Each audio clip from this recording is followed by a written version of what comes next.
तो आज की इस वीडियो में अपन बात करने वाले हैं एंकाइलोस्पोंडिलाइटिस के बारे में।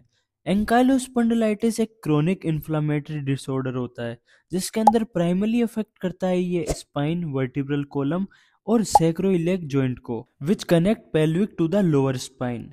और ये स्पेशली उन जगह पर इन्फ्लामेशन कोज करती है जहां पर ligament, tendon and joint capsule attach होते हैं बोन से, और इस एरिया को इंथेसिस भी कहते हैं। Next we talk about pathophysiology, और ये अपन देखेंगे step by step. Chronic inflammation develops at the enthesis, body try to heal, new bone formation शुरू हो जाता है। ये नई बोन बोनी आउटर ग्रोथ यानी सिंडेस्मोफाइट्स बनाती है। सिंडेस्मोफाइट एडजॉइनिंग वर्टिब्रा को ब्रिज कर देती है और धीरे धीरे स्पाइन रिजिड और स्टिफ होती जाती है। लॉन्ग टर्म में स्पाइन की अपीयरेंस बेम्बू स्पाइन जैसी हो जाती है।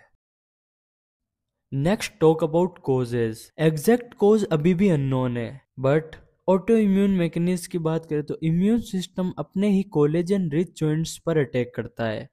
कोई स्पेसिफिक ऑटो एंटीबॉडी डिटेक्ट नहीं होती, इसलिए इसे सीरोनेगेटिव स्पॉन्डाइलोआर्थरोपैथी कैटेगरी में रखा जाता है। Next, genetic association HLA-B27। कोई पेशेंट में अगर HLA-B27 जीन पॉजिटिव मिलता है, ये इम्यून सिस्टम को self versus non self recognition में डिस्टर्ब करता है। Next we talk about symptoms. The most common symptoms of ankylosing spondylitis is chronic back pain and stiffness, especially in the lower back and buttocks, usually worse in the morning and improve with activity, not rest. Over time, pain can extend up the spine and cause neck and upper back pain and immobilize because the ribs and vertebra are involved in breathing. Stiffness in the thoracic or chest region of spine can result in shortness of breathing. Due to autoimmune disease अपन को और भी जगह pen देखने को मिलेगा, जैसे tendon and peripheral joints पर, such as hip, knee and ankle. It can also lead to several other extra-articular manifestations such as anterior uveitis, causing painful red eye, increased sensitivity to light. Also include inflammatory bowel disease, pulmonary fibrosis, psoriasis, heart blocks, and aortic inflammation, which can potentially lead to aortic aneurysm and dissection. Next we talk about diagnosis. Clinical findings के अंदर age usually 20 to 40 years, pain improve with exercise, worse with rest.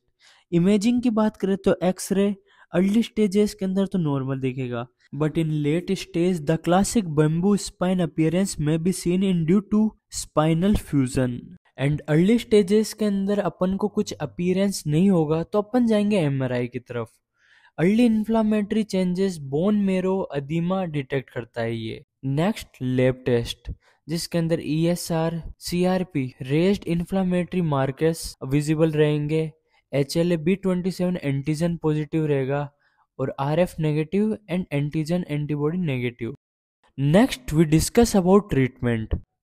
Medical treatment के अंदर अपन देंगे NSAIDs, first line of treatment, and अपन दे सकते हैं DMARDs, biologically TNF alpha inhibitors, IL-17 inhibitors, and mainly most जो इम्पोर्टेंट पार्ट है वो है physiotherapy. Then first of all अपन पेशेंट को करवाएंगे spinal mobility exercise and stretching, postural training, deep breathing exercise for thoracic expansion, core strengthening, and educate करेंगे अपन patient को कि वो अपनी लाइफस्टाइल को इम्प्रूव करे, like daily physical activity perform करे, swimming is highly recommended, smoking को वो क्विट करे और प्रॉपर अर्गोनोमिक पोस्चर को मेंटेन रखे। तो ये था एंकाइलोस्पोंडिलाइटिस। तो आप मुझे कमेंट करके बताओ कि नेक्स्ट वीडियो अपन किस टॉपिक पर डिस्कस करें।